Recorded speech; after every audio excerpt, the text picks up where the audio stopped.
My granddaughter, she'll handle a fish, but if that thing starts flapping like that, sometimes you can never move into what God has for you until you learn how to deal with the flapping and the hissing.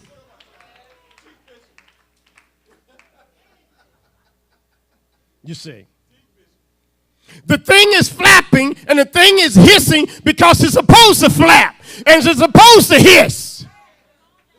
But greater is he that is in you than he that is in the world. And sometimes you got to put your foot on the thing that's hissing, put your foot on the thing that's flapping, and tell it, be still.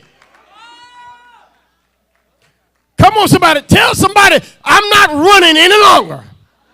I'm not backing up any longer. Come on, somebody. You need to lean in today and tell the devil, show up all you want to. Tell the devil, flap all you want to. Make all the noise you want to. But I'm not going to die from your venom. You've been inoculated. You got the Holy Ghost inside of you. And so, young people, when things start going awry and look like it's not lining up for you, don't back off from your dream. Don't back off of it. And so Moses, the Bible said he fled from it. It's a Hebrew word there, fled there, that Moses pulled back from it. He threw it on. You see, he's got this thing that God says, that's all I need is what you have right now. I can take what you have right now and use it. And so he has a rod, and God tells him, cast it down. And he cast the thing down, and it became venomous. Hissing, flapping, and so he backs away from it. Then God says this as we close this thing out. And Moses pulled back.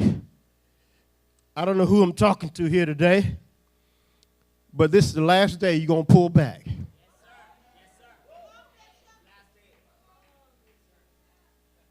Your pulling back days are done with. Come on, somebody. If the devil knows that you can't stand hissing, if the devil knows that flapping, come on, gets on your nerve, if you can't deal with wiggling and wobbly, the devil knows that you'll never walk into what God has for you. Come on, somebody. But when the devil does his hissing, you got to talk back to the hiss. And tell the hiss, I am somebody. And tell the hiss that my name is written in the Lamb's Book of Life. Tell the hissing that I'm moving forward and I'm not going to die for what you put forth. I'm almost finished here. Well, if I move forward and this thing is acting up and this thing is hissing, if this thing bites me, I'm going to die. I come to tell you, you're not going to die. You're going to live and declare the works of God. Come on, somebody. The devil will not take you out. The devil cannot take you out. You're not going to die. And so Moses is saying, this thing here is acting up. This thing is cutting up. And I'm going to pull back. Watch what God says to him. And the Lord said unto Moses, don't pull back. Don't back up. But put forth your hand. I love that. Put forth your hand. That word there is the same word. Is stretch out your hand. It's the same word that's used actually in the New Testament when he tells the man in the temple with a withered hand. He tells him to stretch it out.